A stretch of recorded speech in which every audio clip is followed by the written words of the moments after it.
The back line of the end zone for a touchback. Here we go. Here's the Carolina offense as they get ready to take over here. And right now these guys, they're shuffling a little bit, maybe doubting, because 3 straight drives have ended with them punting the football away. Yeah, so you start pointing fingers at each other a little bit, asking a lot of questions. What are you seeing? What are you getting? Maybe trying to narrow down your playbook a little bit and maybe get simpler rather than more complex in order to try and fashion together a drive.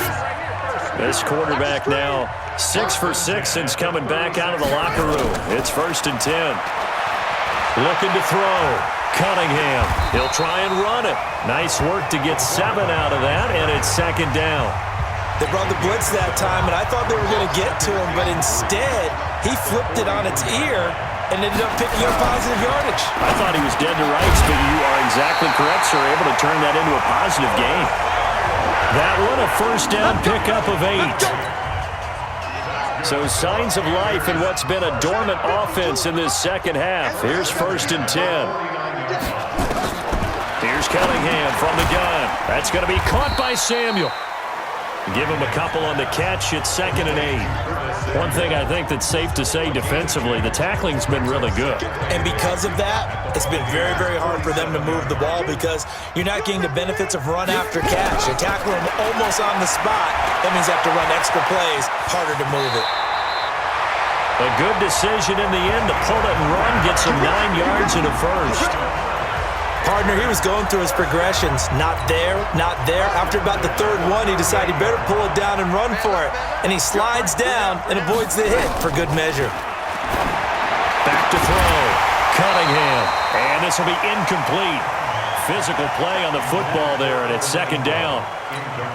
Another pass attempt, another incompletion, and they're just a little over 100 yards passing here in this game, so defensively, pretty good job. Definitely, because they were never really able to get the ball in the hands of their playmakers, so a lot of credit to the defensive game plan and especially the execution. They try to throw on 2nd down, but this one is incomplete. So back-to-back incompletions, and that has them staring at a 3rd and 10. Looking to throw. Cunningham, and he will be very close to a 1st down, but I see the closed fist of the referee, and that means 4th down. Well, it wasn't a big strike, but that completion put them in really great range. What do we have now, 4th and inches? Yeah, it's not more than a half a foot. You know what I would do here? You would always go for it. I'm one of those guys. So the scoring drive encompasses 9 plays, and the net result, 3 points. Take your disappointment and put it aside. 9 plays, yeah, they want to end up in the end zone with a touchdown. I get that. But sometimes those 9-play drives pay dividends later with another 9-play drive that culminates in a touchdown when they wear down a defense. And he'll get it up past the 20 to the 22-yard line. The offense takes the field, and we turn our attention to Saquon Barkley. I guess it kind of goes without saying at this point, but he's had a great game, as we like to say, a nose for the end zone, no doubt. Continues to find it throughout this game, and I'm sure he's got a nice place to live. He might want to make an offer on the end zone for a second home because that's what it's been like throughout this contest. He knows how to get there, and boy, he looks happy when he does. He's already bought all the property in the end zone. That's the problem. He's going to sell to himself now. Back to the air on 2nd down. Starks. He finds his target. It's Evans. 20, 10, touchdown, Tampa Bay. Mike Evans, 78 yards, as his guys continue to pour it on. And, my friend, I think it's safe to say that this game is pretty much deceased at this point. It's taken a knee, so to speak. It is definitely this victory formation. Take the snap, take the knee, call it a night, call it a game, call it whatever. I agree with you totally. I don't think there's much left to get except for those who want to run up the score. I knew this was over about a minute ago when you took your stat sheet and just flipped it over your shoulder in the trash can. Yeah, that's similar to the guys cutting tape off right before the game's over. We know this thing's done. Gay is on for the point after. Now this one was over a while ago as they just add on to their big lead. Pretty clean and simple there. Just 2 plays. The long pass resulting in the touchdown on play number 2.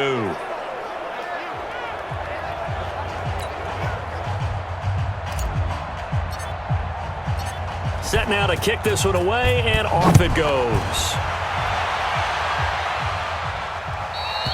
And this will be a touchback as that sails over the end line. Now here's the signal caller getting ready to lead this offense again. So, Charles, there are the numbers. What's happened here? Defensive adjustments that's caused him to sort of fall off a bit? I think so. That has to happen. You've got to make some changes because in the first half, they were pretty effective. But the second part is sometimes when you're doing really well, you get off your game a little bit. You get off the gas a little. You're like, okay, we've got this thing. And that's not necessarily the case. Maybe right now, someone just needs to tell a joke in the huddle, loosen things up, and get their big guy going again. Nowhere to escape, and he goes down. That right now, that's a defeated team out there. I think you can see it totally in their body language. Hands on hips, heads low. It's just been a struggle from the start. Yeah, this team has been thoroughly beaten right from the word go. Pass protection has been a problem all night long as they come up facing second and a bundle. Now Cunningham. Snead's got it. A good pickup there, 13 yards as they get closer for third down. The Panthers on third down. They've converted just twice and have had plenty of opportunities. Here it's 3rd and 2. From the gun, Cunningham completes it to Samuel. And he will have a first down as they get him to the ground at the 37. 63 yards receiving for him now, and that last catch good enough for a first down. Line of scrimmage, the 37 on 1st and 10. Now Cunningham, and he's got his favorite target yet again. It's complete.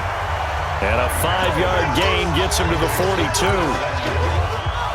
2nd and 5 after the 5-yard completion on first down. Back to throw. Cunningham. Over the middle, complete to Samuel. And he'll get it out to midfield. Looks like, yeah, they'll spot it right at midfield at the 50. One thing I can say pretty safely, that route is not called if you don't have a guy who can throw the ball and put some mustard on it. Because if you're going to lollipop it in the middle of the field, bad things usually happen. It takes a strong-arm guy who can rifle it in there, and they were able to successfully complete that one. And now a throw on first down there, but it's incomplete. An incomplete pass on first down. That leads to a 2nd and 10. Tight down. There you go. From the midfield stripe, they'll look to throw. And he's got McCaffrey open, complete. Let's go. Do it. 53, Mike. All day, baby. All day. On first down, it's Cunningham. Finds his tight end, Ingram. And this will go as a gain of 7 as he gets it to the 30-yard line. Partner, it's a lot of fun watching the NFL now, isn't it? Because when the big fella runs routes, it used to be when we were kids, he'd run about 3 different routes, and that was it. Now he can run anything and catch the ball, as we just saw there. And down inside the 15, shy of the 10. Quarterbacks love slant routes because the receivers are breaking right into their line of vision, and receivers love them as well because they're getting the ball on the move and able to catch it and try and get upfield and gain additional yardage. That is caught by Cohen. And now they're inside the 10 as he's brought down at the 9. Give him 3 on the play, and that'll make it a 2nd down. Cunningham looking to throw. And that's going to be incomplete. Another wayward pass. You know, things started out poorly in this game, and to be frank, they just really haven't gotten much better. And all that does is embolden a secondary. They feel good about what's going on, and they just play better and better. That's caught. It's Thomas. Fighting for the end zone. He lost the football. It's out, and it's picked up by the Buccaneers. He's got the lane, and there he goes. The 20, 10, and that might just cement it. A return for a late touchdown. Oh, backbreaker. That'll drive the coach, the offensive coordinator, just crazy. You get it all the way down there in the red zone, can't capitalize. Instead, they go the other way on the fumble return for a touchdown. How about the aggressiveness of the defense, though? They're not about to just fall on a fumble, are they? Scoop and score as their